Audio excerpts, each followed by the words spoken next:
大家好，我是二毛，给你们看一下我山西这边，我们山西这边又下雪了，也不知道是啥天气，本来好好的就开始下雪了，整个我们冷热都受不了那种感觉，包括我自己这2天都被这天气搞得我自己都生病了。我生病好说，我主要是怕这些毛孩子们就是再生病了。今天呢，本来是打算打扫卫生的，本来是洗院子的，结果院子也洗不成了，雪还没化呢，咋洗呢？一洗就结冰了，真是太难了。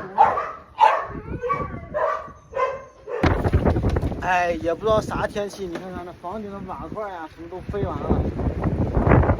看那墙整烂了。